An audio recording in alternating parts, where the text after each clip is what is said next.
Kalau orang berbicara Quran berputar-putar, nggak jelas, nggak ngerti.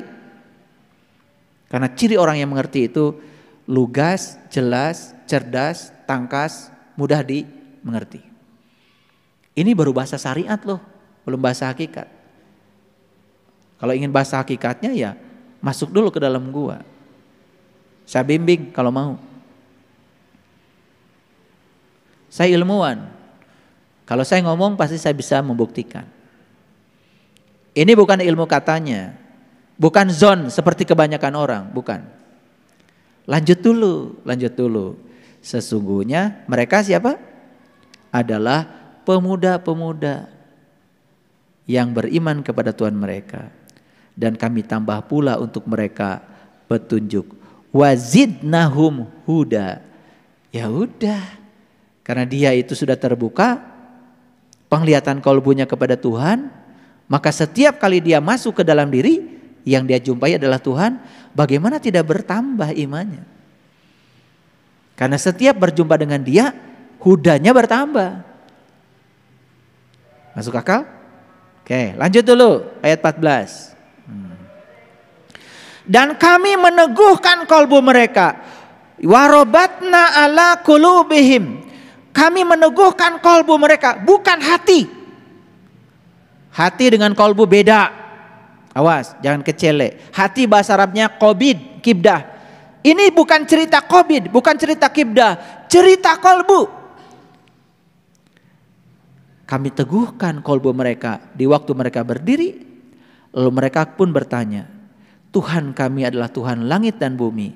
Kami sekali-kali tidak menyeru Tuhan selain Dia, karena Dia sudah tahu dan kenal kepada Tuhan. Sesungguhnya kami kalau demikian telah mengucapkan perkataan yang amat jauh dari kebenaran. Jadi kalau dia itu menyeru yang selain Tuhan, berarti dia mengucapkan sesuatu yang jauh dari kebenaran. Itulah kebanyakan orang. Yang tadi, yang kasiro itu. Ayat 15. Kaum kami ini telah menjadikan dia sebagai Tuhan-Tuhan. Mengapa mereka tidak mengumumkan alasan yang terang tentang kepercayaan mereka? Siapakah yang lebih zalim daripada orang-orang yang mengadak-adakan kebohongan tentang Allah? Jadi ketika kita mengimani Allah dengan zon, dengan katanya, dengan persepsi, apalagi Allah dijelaskan, apalagi Allah diterangkan. Kalau ada orang yang menerangkan Allah, menjelaskan Allah, pasti persepsi tentang Allah. Itu namanya zon. Jadi Allah tidak bisa diterangkan, tidak bisa dijelaskan. Rasakan saja kehadirannya sebagai sebuah pengalaman pribadi. Itulah yang iman yang sebenarnya. Para sahabat, lihat ayat 16. Dan apabila kamu meninggalkan mereka. Siapa mereka ini? Kebanyakan, kerumunan. Dan apabila kamu meninggalkan mereka dan apa yang mereka sembah selain dari Allah, karena yang disembah mereka itu zon, persepsi, pikiran, perasaan mereka sendiri, bukan kebenaran. Dan apabila kamu meninggalkan mereka dan apa yang mereka sembah selain Allah, maka satu-satunya cara, kata Allah, carilah tempat berlindung ke dalam gue. Niscaya Tuhanmu akan melimpahkan sebagian rahmatnya kepadamu dan menyediakan sesuatu yang berguna bagi urusanmu. Apa yang terjadi ketika masuk ke dalam gua? Lihat ayat selanjutnya. Dan kamu akan melihat matahari ketika terbit. Saat masuk ke dalam gua, kamu akan melihat matahari terbit di dalam gua itu. Condong dari gua ke sebelah kanan. Karena matahari rohani bukan matahari jasmani. Kalau matahari jasmani keluarnya dari kiri. Jadi kalau di Quran ada kanan itu rohani, kalau ada kiri jasmani. Matahari ada dua, matahari dari alam rohani, dari dalam gua kita, ada matahari dalam jasmani, itu matahari yang di luar. Kita baru tahu matahari satu yang di luar. Padahal kata Quran, Robul Masyriqain wa Robul Maghribain. Ada dua matahari yang harus kamu ketahui. Gitu, makanya sepanjang matahari dalam guanya belum terbit, poek. Pikiran menjadi gelap, jiwa menjadi gelap, penyakit fisik tidak bisa dihindari lagi, ambruk, kolesterol tinggi, gula darah tinggi, lemak, macam-macam penyakit. Iya. Itu. Nah, jadi ya, oleh karena itu harus sayang pada diri kita sendiri. Ayo kita mulai sembuhkan. Ya, baik. Dan kamu akan melihat matahari ketika terbit condong dari gua mereka ke sebelah kanan, dan matahari terbenam menjauh mereka ke sebelah kiri. Jadi matahari rohani itu akan terbenam lagi kalau kesadaran jasmani kita muncul lagi. Masuk akal, ya. Sedang mereka ya berada di tempat yang luas dalam gua itu. Para sahabat, kalau para sahabat sudah bisa meniti ke dalam gua, ke dalam gue, ternyata gua yang ada di dalam jauh lebih luas tanpa batas. Itulah kalau gua yang di alam jasmani mah di dunia semuanya juga sempit. Nah, itulah sebagian dari tanda-tanda Allah. Itu baru tanda Allah loh. Jadi kesimpulannya, kalau ingin melihat tanda-tanda Allah, masuk saja ke dalam gua. Barang siapa yang diberi petunjuk oleh Allah, dia akan mendapatkan petunjuk dari seorang penunjuk jalan. Barang siapa yang tidak dikehendaki dapat petunjuk, sampai mati tidak akan bertemu dengan seorang guru. Disitulah ada kata-kata ya, Mayyahdillahu fahuwal muhtadi wa mayyudlil falan tajidalahu waliyan mursidan. Disinilah muncul kata-kata mursyid. Makanya guru pembimbing yang bisa mengantarkan kita meniti ke dalam gua sering disebut mursyid. Itu bahasa Quran. Sampai di sini mengerti? Oke, kalau sudah mengerti, saya lanjutkan.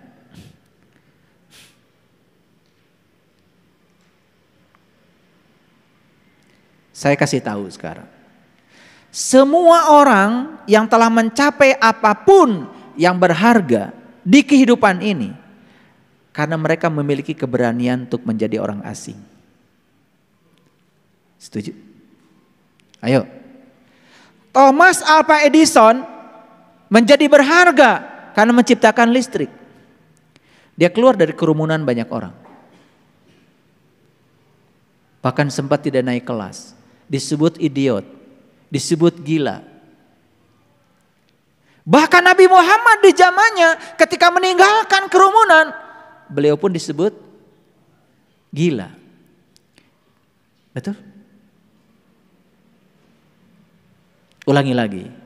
Semua orang yang telah mencapai apapun yang berharga di kehidupan ini, karena mereka memiliki keberanian untuk menjadi orang asing. Jadi para sahabat tidak akan mencapai yang berharga kalau tidak punya keberanian untuk menjadi orang asing. Paham ya? Ada yang memutuskan menjadi petani, ada yang memutuskan menjadi pedagang, ada yang memutuskan menjadi teknokrat. Semua itu adalah orang-orang yang berani untuk menjadi orang asing. Dahar teu dahar, nu penting ngumpul. Kapan mau jadi orang asing? Ya gitu aja, terus aja ngumpul ngadu bako. Betul? Mike Tyson hebat karena mau jadi orang asing. Dia tinggalkan teman-temannya dan kemudian masuk sasana tinju. Dia terus tiap malam di bawah asuhan Kus Damato, kemudian menjadi petinju besar karena mau jadi orang asing. Maaf Bapak Ibu, silakan aja baca Quran, baca aja Arabnya terus seperti kebanyakan orang. Hasilnya tetap aja tidak berharga. Tapi mulai mengasingkan diri, baca isinya dan mulai dipraktekkan dalam hidup. Mulai berharga diri kita. Apa yang terjadi kalau kita terus-menerus dalam kerumunan? Lihat saya. Kita akan lupa bahwa diri kita bisa berdiri sendiri. Kita perlu dukungan terus-menerus dari orang lain. Saat kita tidak punya dukungan, lumpuh kita. Seperti seorang anak yang minta digendong terus dari kecil. Coba, anak kita gendong aja terus saking sayang, apa yang terjadi? Gak bisa jalan bukan?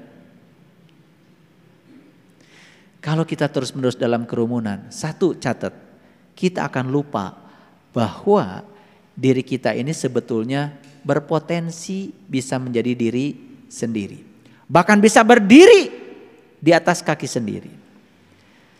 Yang kedua, kita selama dalam kerumunan selalu butuh dukungan dari orang lain. Dan kalau orang lain tidak mendukung, kita akan lumpuh. Bukankah itu? Iya, tidak dihargai sedikit aja sama orang langsung kecil hati. Ngasih aja sembako sama orang tidak mengucapkan terima kasih, besok gak nyumbang lagi. Betul? Oke. Tetapi menjadi orang asing itu menakutkan pada awalnya. Apa saya tidak dihujat? Untuk meyakinkan kepada orang lain bahwa apa yang kita sampaikan itu benar, perlu waktu. Dan umumnya orang-orang yang tidak tahu, tapi dia tidak tahu kalau dirinya tidak tahu, selalu menyerang dan menganggap dirinya paling benar. Semakin menjadi orang asing, bukankah akan semakin banyak yang tidak suka sama kita? Itu. Bahkan tidak ada yang mendukung kita lagi.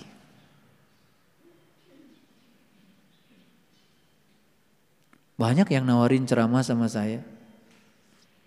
Mau gak ceramah? Tapi isinya harus begini, begini, begini. Udah gak usah undang saya. Saya tidak bisa jadi kerumunan. Saya kalau ceramah ya gini gaya saya. Saya jadi diri saya. Saya jelaskan ayatnya, saya jelaskan rasionalisasinya, saya jelaskan saintifiknya, silakan. Karena tidak ada yang bisa menolak kebenaran ini kecuali mereka yang dikelabui oleh pikirannya sendiri. Itu yang disebut dengan ego personal. Karena di dalam dirinya masih ada ego. Para sahabat, menjadi orang asing berarti satu, menjatuhkan semua yang telah diwariskan oleh masa lalu. Dan saya kasih tahu, warisan itu tidak indah. Yang merasa bangga karena dapat warisan, warisan itu gak indah. Yang indah itu hasil sendiri.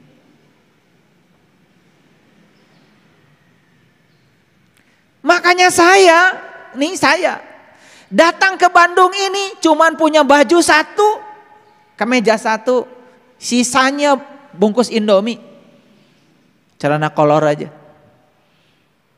Duit gak punya. Makanya begitu saya sampai di Bandung, saya jadi asisten rumah tangga 8 bulan. Saking ingin sekolah, karena saya gak punya saudara di Bandung. Dan saya tidak mengeluh, karena saya ingin menjadi diri saya sendiri. Saya tidak mau warisan dari orang tua. Gak mau, menolak. Karena orang tua saya gak punya warisan. Jadi saya berterima kasih sama Allah. Terima kasih ya Allah. Orang tuaku tidak dikasih harta yang banyak sehingga tidak ada yang bisa diwariskan kepada saya. Karena saya tidak suka warisan. Dan saya perhatikan teman-teman saya yang punya warisan dari orang tuanya malah gak pada sekolah. Berantem ngurusi warisan. Sekarang hancur lebur, sekolah enggak, ilmu gak punya. Akhirnya hidupnya mohon maaf tidak lebih baik dari saya. Jadi saya bersyukur ya dikasih orang tua yang tidak punya harta sama sekali. Minta sekolah aja boro-boro dikasih uang, hanya air mata saja. Doa lagi. Tetapi doa itulah yang membuat saya bisa berdiri seperti sekarang ini para sahabat. Jangan menyepelekan doa. Doa orang tua itu luar biasa.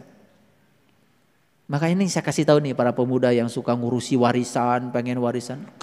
Warisan tidak indah. Itu warisan harta. Bagaimana kalau warisan ilmu? Warisan ilmu juga gak indah. Ilmu yang keren itu ilmu yang didapat oleh pengalaman pribadi sendiri. Makanya ada pengetahuan, ada ilmu. Pengetahuan dan ilmu beda. Pengetahuan yang sudah nyata menjadi pengalaman pribadi, itulah namanya ilmu. Kalau belum jadi pengalaman pribadi, itu namanya pengetahuan. Ulangi lagi ya. Jadi ketika kita berada di kerumunan, bisa jadi kita hanya menjadi pewaris ilmu. Ilmunya ilmu apa? Ilmu katanya. Cek jeng cenah. Bari jeng orang tengalaman sorangan. Awas, itu bukan ilmu, itu pengetahuan. Dalam kerumunan, maaf ya.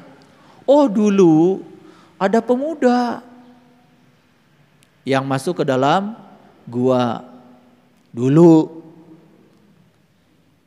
Padahal sebenarnya dulu apa sekarang? Kamu jadi pemuda, masuk sekarang ke dalam gua.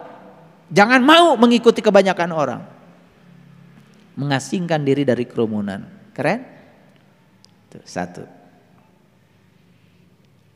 Maaf para sahabat. Kita ini mewarisi bukan hanya harta dan ilmu saja. Kebencian pun kita warisi.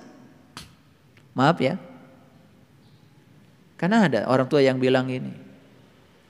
Nih anak-anak, kalau tahu ya, harta leluhur kita tuh dulu diambil tuh sama tantemu itu, serakah banget. Sampai anak-anak ini membenci tantenya. Siapa yang mewariskan? Yang kayak gitu aja diwariskan, cik atau nuk itu mentong. Betul nggak? Etang ewa pun harus diwariskan.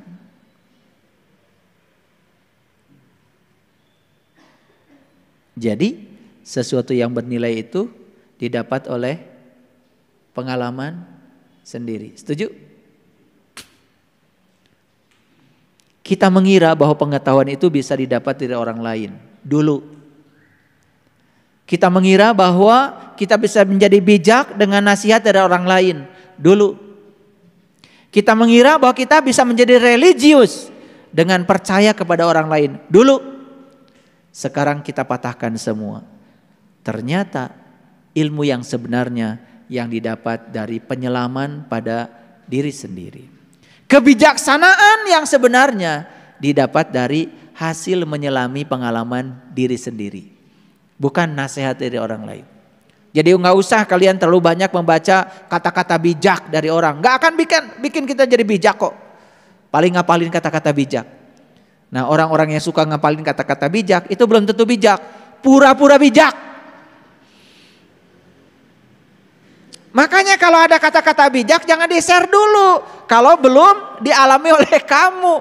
Enak aja tiap pagi nge-share kata-kata bijak. Ini kata-kata bijak tuh buatan orang. Kamu sudah sebijak ini belum? Di-share aja. Membosankan. Karena kita tidak akan pernah bisa menjadi bijak dengan membaca kata-kata bijak. Hanya sok bijak. Paham maksud saya? Biar jelas. Nah, jadi para sahabat, manfaat menjadi orang asing itu. Satu, catat. Kita akan punya hubungan yang asli. Dan hubungan asli mulai terjadi. Karena apa? Kita telah menemukan hubungan dengan diri sendiri. Lihat saya semuanya. Semua orang yang sudah menemukan hubungan dengan dirinya sendiri, kalau dia berhubungan dengan orang lain pasti asli. Dan semua orang yang belum menemukan hubungan dengan diri sendiri, dia berhubungan dengan orang lain hanya pencitraan. Ketika orang lain baik, dia baik. Orang lain tidak baik mah sarua wae. Yang lucu, lihat hubungan yang palsu, tidak abadi. Satu kesalahan teman saja bisa menjadi pemicu untuk putusnya hubungan persahabatan. Kalau orang yang sudah asli, justru demi untuk satu persahabatan, dia maafkan satu kesalahan. Nih kalau sudah asli. Jadi begitu kita menemukan hubungan yang asli dengan diri kita sendiri, hubungan kita dengan di luar menjadi asli. Hubungan dengan suami, hubungan dengan istri, hubungan dengan anak, tidak ada kepura-puraan. Asli. Bukan pura-pura berhubungan. Satu. Yang kedua, begitu kita sudah menemukan diri sejati kita di dalam, maka diri kita akan memiliki daya tarik yang luar biasa. Kelihatan wibawanya, kelihatan harismanya. Menariklah pokoknya, susah dibicarakan. Karena ada orang yang pika sebelen. Betul nggak? Kehadirannya bahkan suka disesali itu. Kepergiannya disyukuri. Namanya juga pika sebelen kan? Allah. Si eta deui datang.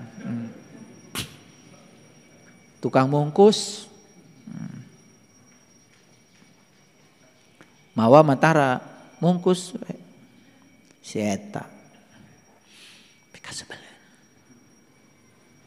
Gak ada daya tarik. Pokoknya bawaannya itu membuat suasana jadi rusak. Karena dia belum menemukan hubungan dengan dirinya sendiri. Belum menjadi orang asing.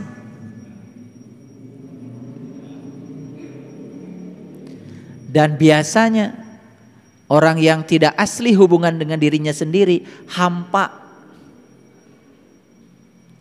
Bisa gak merasakan kalau orang ini berpura-pura? Capek nguruskeun maneh mah. Orang yang berpura-pura kan coba pura-pura baik. Kalau baik sama dia, pagur pisan. Sedikit aja ngegel si eta. Gitu. Paham ya? Nah, ini manfaatnya kita mengasingkan diri dulu untuk menempa diri. Tidak mungkin rombongan Pandawa itu bisa menang di perang Mahabharata itu kalau tidak mengasingkan diri dulu. Mengasingkan dulu. Tapak dulu. Makanya Pandawa dari pengasihkannya menjadi berkarisma, berwibawa, penuh cinta kasih. Itu kan contoh-contoh sederhana yang kita sudah tahu. Cuman kadang-kadang kita nggak peka. Nonton yang begitu gitu saja. Betul nggak? Tahu hilet? Ulat? Menjijikan. Karena menjijikan dia ingin tampil indah. Caranya apa? Mengasingkan diri dulu. Puasa berminggu-minggu. Sampai akhirnya dikepompong. Puasa loh. Jangan dikira yang puasa cuma kalian. Hilet juga puasa. Kemudian bertransformasi dia menjadi makhluk yang lucu. Makanya ada lagu kupu-kupu yang lucu. Aya hilet yang lucu. Aya tuh lagu hilet nu lucu. Aya, adanya kupu-kupu yang lucu. Padahal dulu mah hilet. Tetapi dari hilet menjadi kupu-kupu yang lucu, dia mengalami transformasi, mengasingkan diri. Sok atuh saya mengajak kalian mengasingkan diri dulu. Biar jadi lucu. Begitu sudah keluar dari tempat pengasingannya, lucu. Jadi pika sebelumnya tidak ada lagi.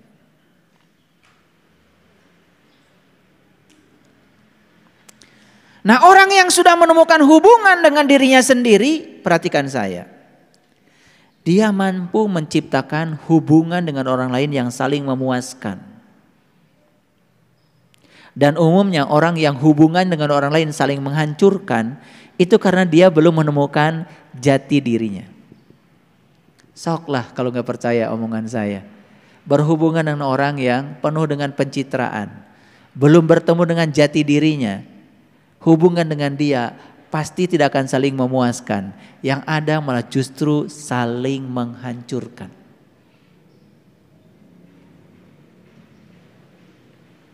Orang yang sudah bisa menemukan jati dirinya, dia mencintai tapi tidak cemburu.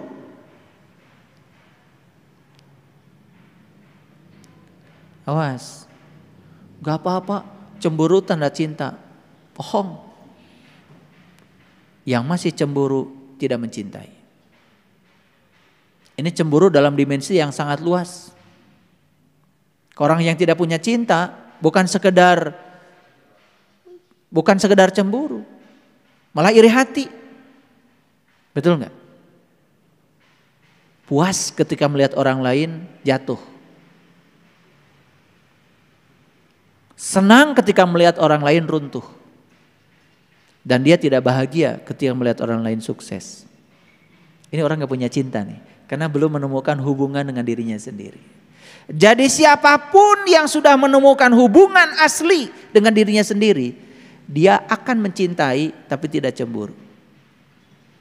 Nih. Yang suka cemburuan. Gimana? Sama siapa? Nah, itu tidak mencintai. Karena cinta itu bukan saling memberi rantai. Cinta itu saling memberi sayap. Tulis. Sugan hari ditulis mah. Eling. Iya modor saling mengikat. Betul enggak? Aku milikmu, kamu milikku. Setengah jiwa ada padamu. Bullshit. Makanya jadi riweuh, dah setengah naik di batur. Jadi tidak utuh. Kade ulah kapangaruhan ku lagu. Karena ada lagu ya, setengah jiwa ada padamu. Mangaruhan ka urang. Jadi lamun tengah hiji teh teu sampurna, padahal aslina urang teh sorangan. Ya, temukan ya kesendirian yang sesungguhnya. Orang yang sudah menemukan hubungan asli dengan dirinya sendiri membantu tetapi tidak memperbudak. Ada tuh membantu saya tapi kudu nurut ka manehna. Ayah, biar dari saya ininya ini saya perhatikan. Tapi harus begini. Begitu saya tidak sesuai dengan keinginan dia, nggak usah tong mantuan. Riweuh. Mulai mendikte. Lama-lama lupa. Siapa guru, siapa murid, lupa. Jadi karena sudah diberi rasanya harus ada di telapak kaki dia gitu. Makanya orangnya kayak gitu, Leungit tingkah mana? Paham maksud saya? Nah ini, kalau belum sempurna menemukan jati diri kita, kita membantu pun terkadang malah memperbudak. Mun rek mantuan ka batur bantuan, tong loba syarat. Makanya saya kasih tahu, kalau mau ngasih beras sama orang, ya ngasih aja, nggak usah tanya. Bunda cucu ngasih beras tuh. Langsung aja beras masuk mobil, nggak nanya dulu, ayah punya beras di rumah? Enggak. Itu bagus namanya. Saya bukan iklan, bukan, ya. Karena banyak yang juga nanya, ayah mobil ada berapa? Nggak usah, kalau mau ngasih mobil ngasih aja. Jadi nanti nunggu jawaban, sebelumnya mau merek.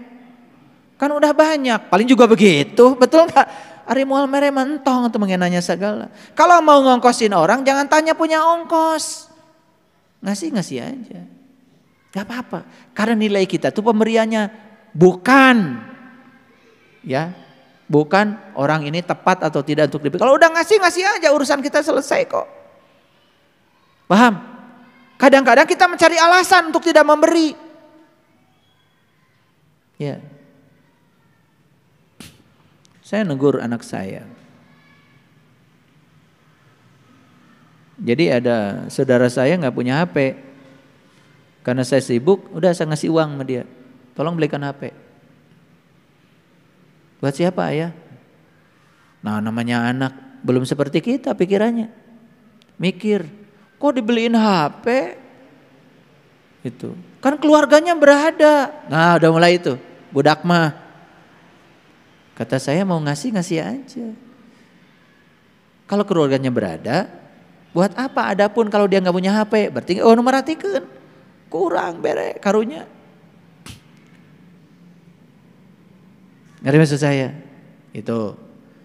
Ini penting saya ngomong nih. Semoga aja setelah ini sadar. Kalau mendukung orang, jangan mengeksploitasi. Kita mendukung, tapi mengeksploitasi, nggak manfaatkan. Itu belum selesai kita tuh dengan diri kita sendiri.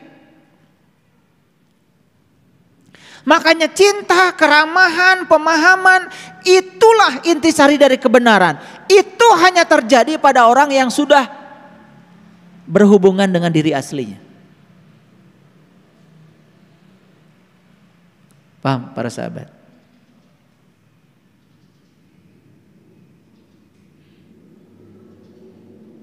Sekarang ini kita sering berhubungan dengan orang-orang, mohon maaf, yang terbelakang usia mentalnya.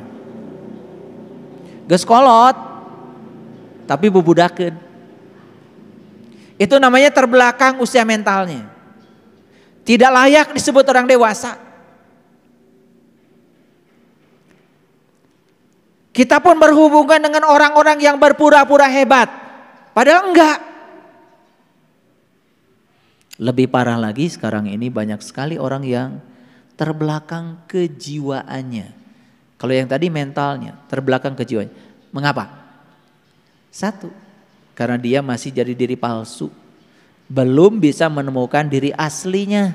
Karena dia takut untuk mengasingkan diri dari kebanyakan orang. Percaya sama saya. Saat kebutaan kita hilang, maka kita akan menemukan keberadaan kita. Dan saat kita menemukan keberadaan kita, percaya sama saya, orang-orang mulai akan mendatangi kita. Dan orang-orang mulai merindukan kita. Jadi kenapa kok sekarang orang-orang gak mau datang ke rumah kita?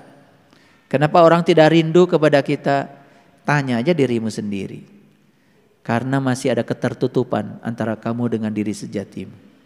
Kalau sudah terbuka semuanya, pertama kita merasakan keberadaan Allah dalam diri kita.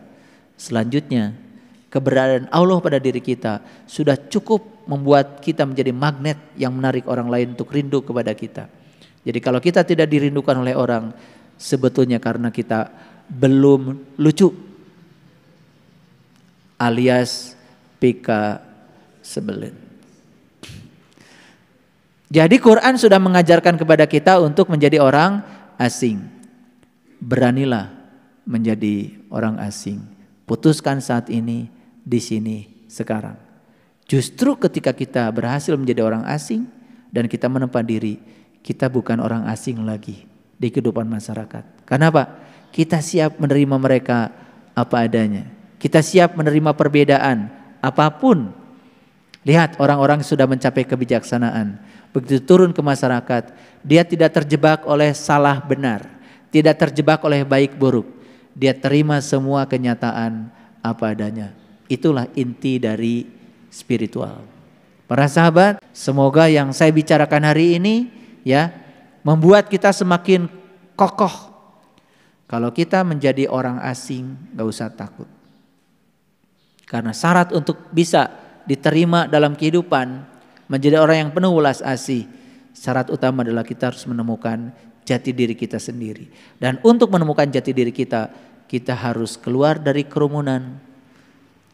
Dan kita harus menjadi orang asing. Menakutkan pada awalnya, tetapi indah pada akhirnya. Terima kasih. Assalamualaikum warahmatullahi wabarakatuh.